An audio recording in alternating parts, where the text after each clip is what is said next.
Merci. Alors, le docteur Cottard ne savait jamais d'une façon certaine de quel ton il devait répondre à quelqu'un, si son interlocuteur voulait rire ou était sérieux.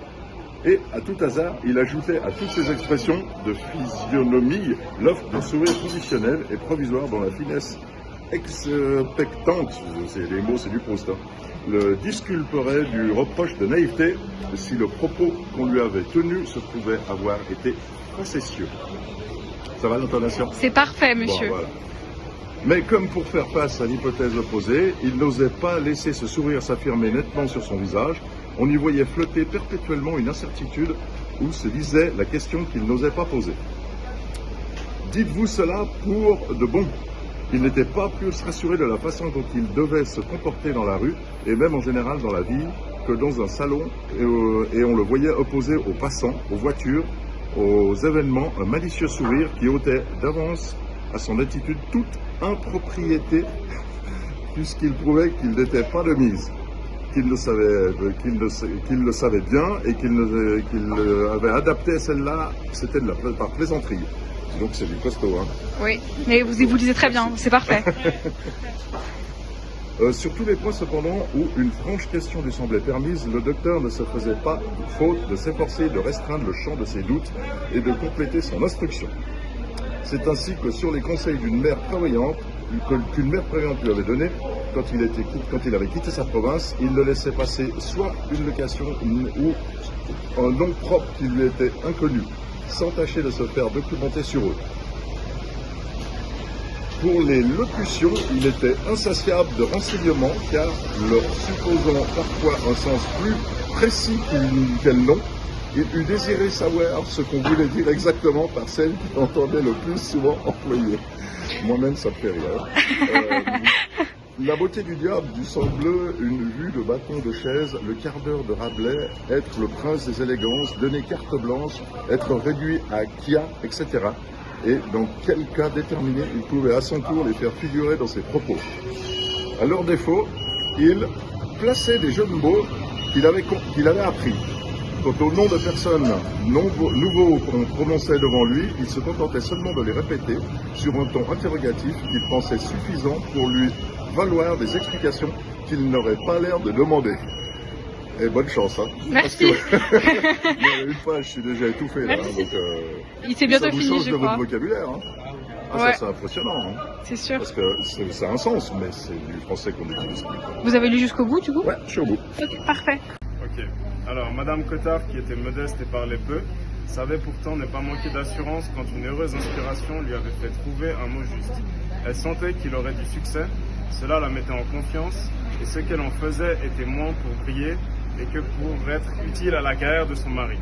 Ainsi, ne laissa-t-elle pas échapper le mot de salade que venait de prononcer Madame Verdurin. Ce n'est pas de la salade japonaise, dit-elle à mi-voix en se tournant vers Odette. Et ravie et confuse de la propos et de la hardiesse qu'il y avait à faire ainsi une allusion discrète, mais claire à la nouvelle et retentissante pièce de Dumas, elle éclata d'un rire charmant, d'ingénieux, peu bruyant, mais si irrésistible qu'elle resta quelques instants sans pouvoir le maîtriser. Qui est cette dame? Elle a de l'esprit, dit Forcheville. Non, mais nous vous en ferons si vous venez tous dîner vendredi. Voilà. Attends. Ah ouais. Donc, il y a à certains moments, il y a des petits trucs. Tu as les lunettes pour faire un peu plus Ouais, mais les lunettes. Fais-nous rêver. Tu parles en anglais? Vas-y. Je dois commencer où, moi? Du coup, tu commences là. Je vais vous paraître bien. Et puis tu termines la page d'après. Ouais. Il y a du texte, quoi. Il y a du texte. Oui, parce que je fume un peu. J'ai la voix qui part. Je veux vous paraître bien provençal, monsieur, dit Madame Cottard à Swann. Mais je n'ai pas encore vu cette fameuse Francillon dont tout le monde parle. Le docteur y est déjà allé. Je me rappelle même qu'il m'a dit avoir eu le très grand plaisir de passer la soirée avec vous. Et j'avoue que je n'ai pas trouvé raisonnable qu'il loua des places pour y retourner avec moi. Évidemment, au théâtre français, on ne regrette jamais sa soirée. C'est toujours si bien joué, mais comme nous avons des amis très aimables. Madame Cottard prononçait rarement un nom propre et se contenait de dire des amis à nous. Une de mes amies, par distinction. sur un ton factice et avec l'air d'importance d'une personne qui ne nomme que qui elle veut. Qui m'ont souvent des loges et ont la bonne idée de nous emmener à toutes les nouveautés qui en valent la peine. Je suis toujours curieux de voir Francillon un peu plus tôt ou un peu plus tard et de pouvoir me former une opinion. Je dois pourtant confesser que je me trouve assez sotte car dans tous les salons où je vais en visite, on ne parle naturellement que de cette malheureuse salade japonaise. On commence même à être un peu fatigué, ajouta-t-elle en voyant que Swan n'avait pas l'air aussi intéressé qu'elle aurait cru. Encore une si brillante actualité.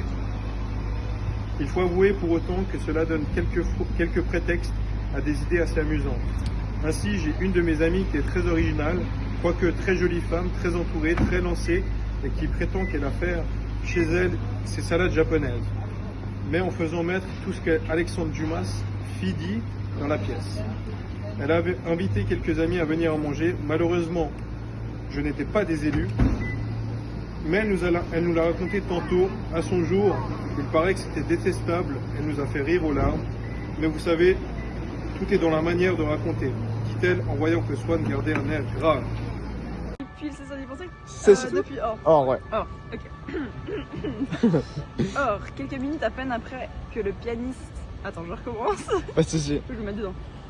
Or, quelques minutes à peine après que le petit pianiste avait commencé de jouer chez Madame Verdurin, tout d'un coup, après une note haute longuement tenue pendant 2 mesures, il vit approcher, s'échappant de sous cette sonorité prolongée et tendue comme un rideau sonore pour cacher le mystère de son incubation.